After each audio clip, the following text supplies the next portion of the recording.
Bonjour et bienvenue en tête-à-tête, l'émission de grandes interviews de France 24. Notre invitée aujourd'hui est la ministre haïtienne des Affaires étrangères, Dominique Dupuy.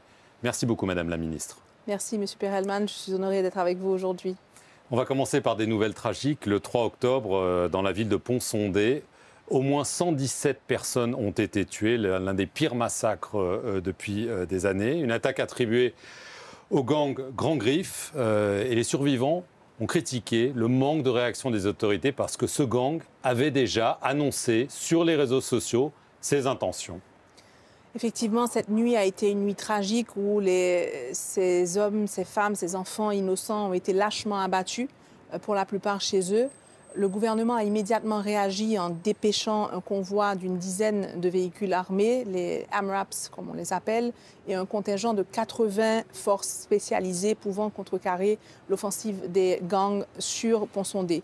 Ça, en soi, était un exploit, sachant que la configuration actuelle de l'étranglement de la zone métropolitaine par les gangs empêche toute circulation vers les axes routiers du nord et du sud.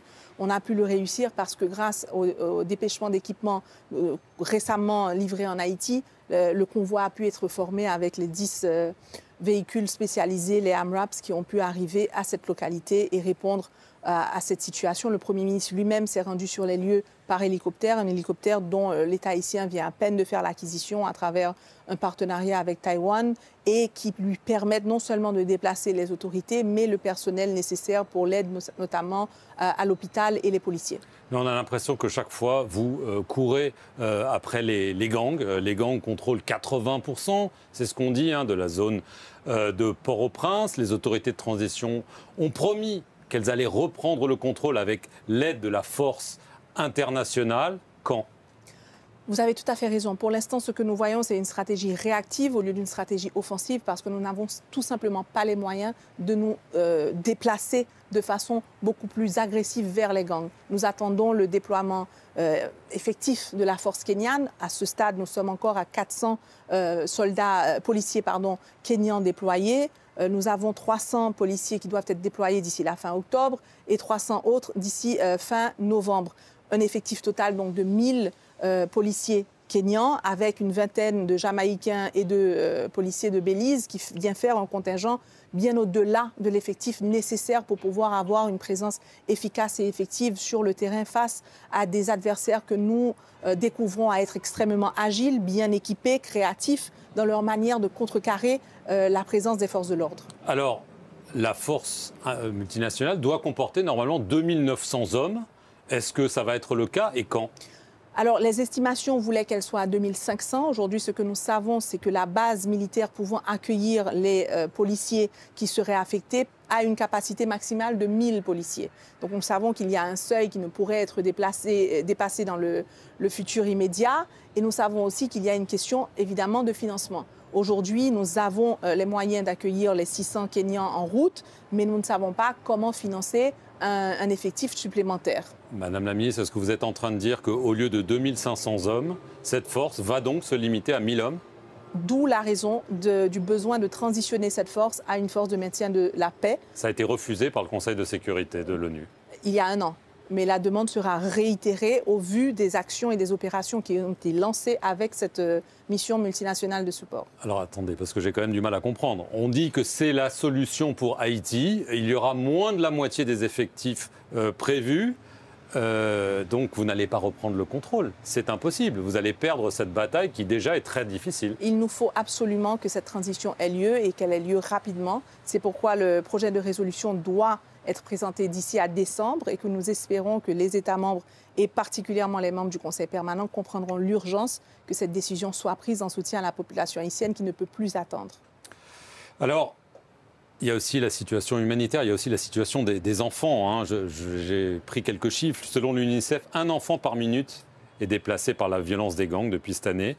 Et selon le Haut Commissariat de l'ONU aux droits de l'homme, le nombre de victimes de violences sexuelles a augmenté. On parle même de viols collectifs d'enfants de moins de 5 ans. C'est vrai tout ça? La situation humanitaire est tragique. 700 000 déplacés internes. Nous savons aujourd'hui qu'environ 30 à 40% des gangs sont des enfants. Nous savons aujourd'hui qu'il faut absolument répondre à des besoins urgents de réinsertion de ces enfants.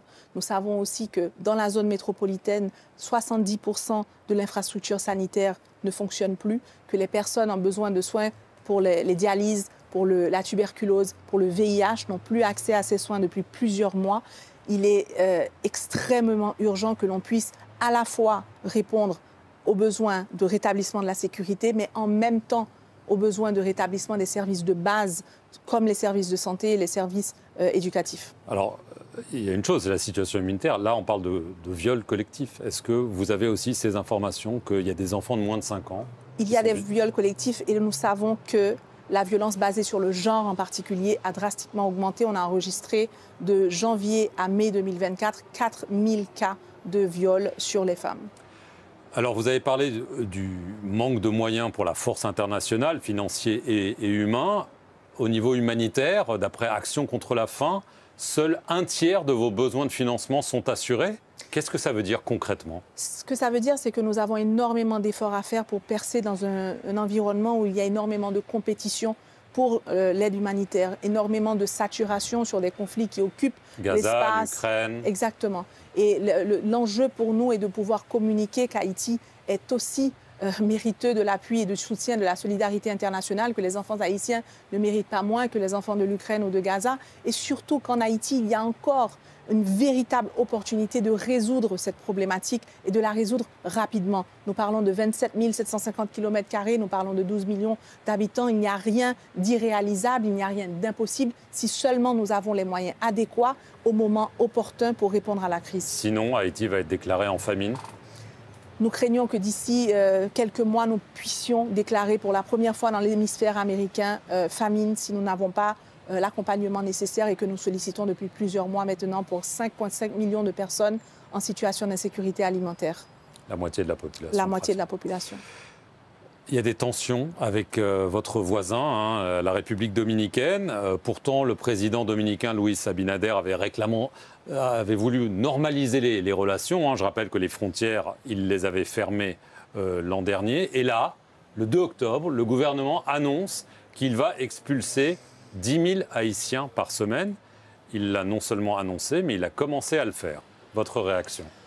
Évidemment, nous regrettons énormément cette décision du président Abinader. Elle vous a surprise? Elle nous a surpris étant donné qu'il avait été conclu qu'il y aurait un climat de rapprochement entre les deux pays et que cette date du 2 octobre marque l'anniversaire d'un massacre tragique à l'encontre des Haïtiens qui avait été conduit par un dictateur dominicain, Trujillo, et que la décision d'appliquer une telle politique migratoire souveraine, soit-il, mais qui porte en elle des caractéristiques discriminatoires, où nous voyons déjà dans le flux la manière de rapatrier les personnes, que leurs droits fondamentaux ne sont pas respectés, que le seul mécanisme de sélection semble être la couleur de leur peau, et qu'ils arrivent en dehors de tous les prescrits des traités internationaux établis en la matière, c'est-à-dire en dehors des points et des zones établies pour le rapatriement, en dehors des heures établies et sans aucun registre nous permettant de certifier qu'ils sont effectivement de nationalité haïtienne. C'est d'ailleurs le cas, nous avons déjà reçu des citoyens jamaïcains,